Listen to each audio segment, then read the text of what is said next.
Buenos días, buenas tardes y buenas noches a todos, gente.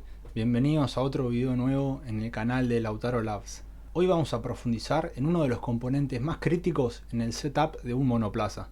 Monoplaza. En realidad cualquier auto cuenta con este componente. Y sí, es la barra estabilizadora. Anti-roll bar o barra anti-rolido. Muchos creen que es solo para que el auto no se incline, pero no. Va mucho más allá.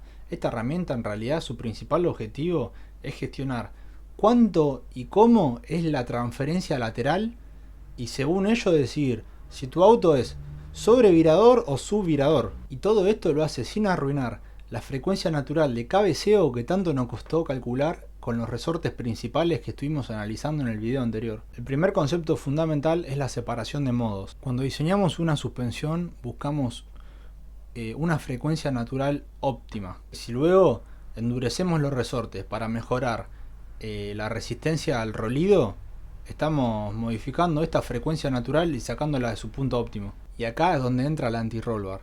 Así que, primero y principal, voy a mostrarte, así estamos todos en temas, que es una anti-roll bar.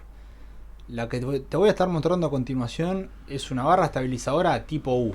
Acá me gustaría hacer un parate de 5 segundos para poder explicarle a aquellos tal vez que no están en sintonía o no entienden cómo es el funcionamiento de una barra estabilizadora.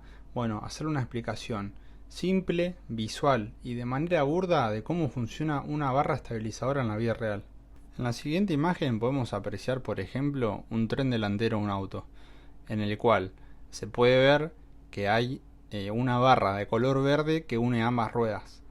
Esta barra es justamente la barra estabilizadora. ¿Qué nos permite la barra estabilizadora? Que cuando una rueda se levante respecto de la otra, por ejemplo que la rueda derecha en este caso haya agarrado un piano y se levante y la rueda izquierda no, hay una diferencia de altura, con lo cual la parte derecha de la barra verde, que es la barra estabilizadora, va a tender a girar, mientras que la parte izquierda de la barra estabilizadora no. Y esto genera una torsión. Esta torsión genera una resistencia a la diferencia de altura de ambas ruedas, con lo cual de cierta manera estamos generando una resistencia al rolido. Al ser un sistema que solo actúa cuando hay transferencia de carga lateral en un mismo eje, nos permite, digamos, aumentar la rigidez al rolido, que el auto no role tanto en una curva. Esto es clave para mantener el contacto del neumático con el suelo en baches mientras nos estamos inclinando en una curva. Así que vamos a lo importante. ¿Cómo usamos entonces la anti-roll bar para mejorar o simplemente cambiar el balance de rigidez tanto en el eje delantero como en el trasero? Bueno, es simple. Más barra delantera significa aumentar la transferencia de carga en el eje delantero, con lo cual rola menos. El neumático exterior trabaja más, se calienta más rápido y pierde grip antes. Resultado, su viraje. ¿Y qué pasa si ponemos más barra trasera? Bueno, transferimos más carga atrás al rolar menos, aumentando el ángulo de deslizamiento de las gomas traseras. Resultado, sobreviraje. El objetivo no es eliminar el rolido, sino usarlo para que los 4 neumáticos que tenemos trabajen en su rango óptimo de temperatura y de carga. Existen dos tipos de barras de torsión, o sistemas de barras de torsión. La primera es la que ya vimos, tipo U. Son las más comunes. El diseño se basa en el diámetro del material y la longitud de los brazos. Y después tenemos una un poco compleja, que se llama el diseño de cuchilla, o bueno, en inglés blades se le suele decir. Son extremadamente comunes en competición de elite. ¿Cómo es que trabajan? Bueno, son cuchillas las cuales funcionan como una regla. Acá les voy a dar el ejemplo con mi regla que uso para probar mis exámenes, así que estudien. Al ir moviendo las cuchillas le cambiamos el momento de inercia. ¿Qué es el momento de inercia? Bueno, es la resistencia de un objeto a rotar. Acá podemos ver que si a la regla la doblamos en este sentido, prácticamente podemos ver que se dobla fácil. Pero ahora si la queremos doblar así en este sentido, es prácticamente imposible.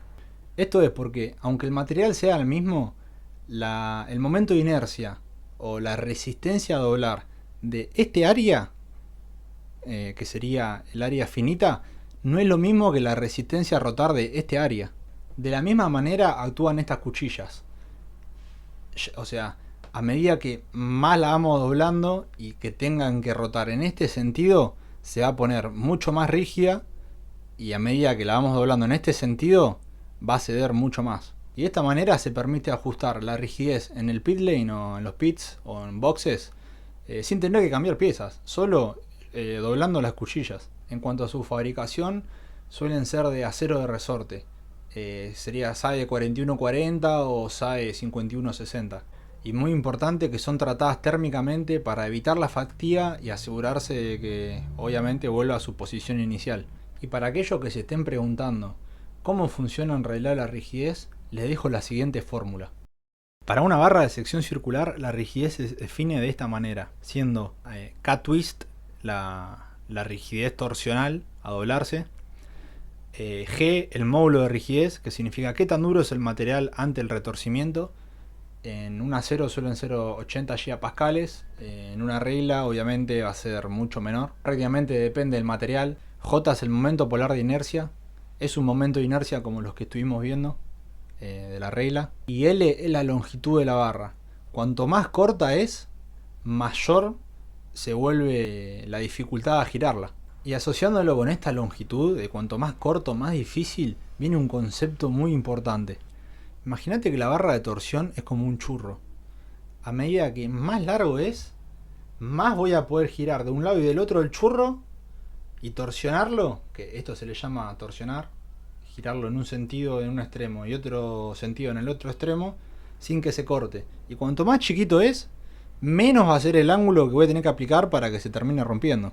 Bueno, el ángulo de torsión es simplemente cuánto gira un extremo respecto al otro. Si girás mucho, las fibras del material se estiran. Pensá en el ejemplo del churro. Si vos lo empezás a girar, se va estirando, estirando, estirando.